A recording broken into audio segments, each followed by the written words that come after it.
और आरोग्य और दीर्घायु प्राप्ति के लिए अहोई मांडकर या दीवार पर चित्र लगाकर पूजन करना चाहिए।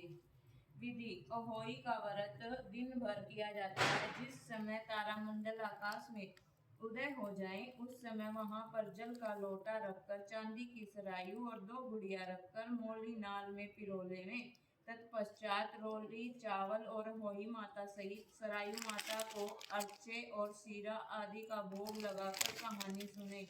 कथा: एक नगर में एक साहूकार रहा करता था। उसके 7 लड़के थे।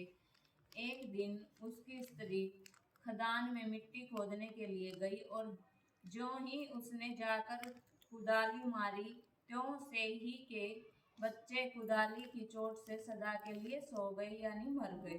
इसके बाद उसने कुदाली को सरायू के खून से सना देखा तो उसे सेही के बच्चों के मर जाने का बड़ा दुख हुआ, परंतु वह विवश थी और यह काम उससे अनजाने में हो गया था। इसके बाद वह बिना मिट्टी लिए ही खेद करती हुई अपने घर आ गई। उधर जब सेही अपने घर में आई तो उसने बच्चों को मरा देखकर अलग अलग प्रकार के विलाप करने लगी और रोने लगी बहुत जोर जोर से। ईश्वर से प्रार्थना की कि जिसने मेरे बच्चों को मारा है उसे भी इसी प्रकार का कष्ट होना चाहिए। सेही के श्राप से सेठानी के 7 लड़के 1 साल के अंदर ही समाप्त हो गए यानी मर गए। इस प्रकार अपने बच्चों को असमय काल के मुंह में चले जाने पर सेठानी इतने दुखी हुए कि उन्होंने किसी तीर्थ पर जाकर अपने प्राणों को त्याग देना उचित समझा।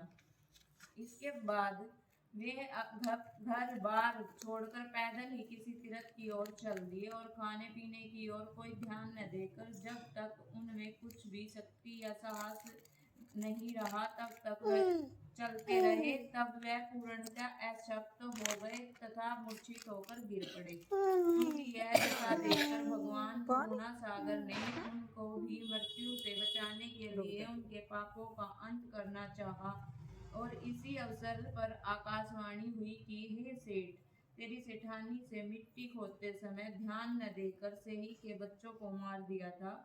उसके कारण तुम्हें अपने बच्चों का दुख देखना पड़ा। यदि अब पुनः घर जाकर तुम मन लगाकर गौ की सेवा करोगे और भोई माता देवी का विधि विधान से व्रत शुरू करोगे तो उन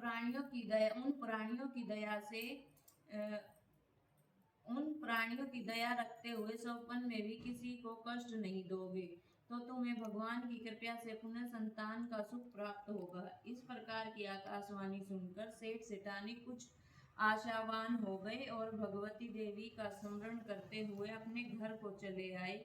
इसके बाद श्रद्धा शक्ति से न केवल अहोई माता के व्रत के साथ गौ माता की सेवा करना आरंभ कर दिया, अपितु सब जीवों पर दया भाव रखते हुए क्रोध और द्वेष का परित्याग कर दिया।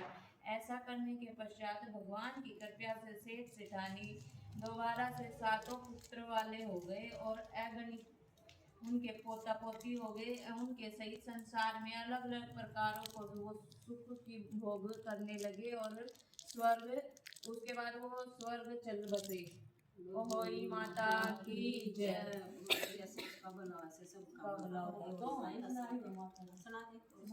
या दोबारा काट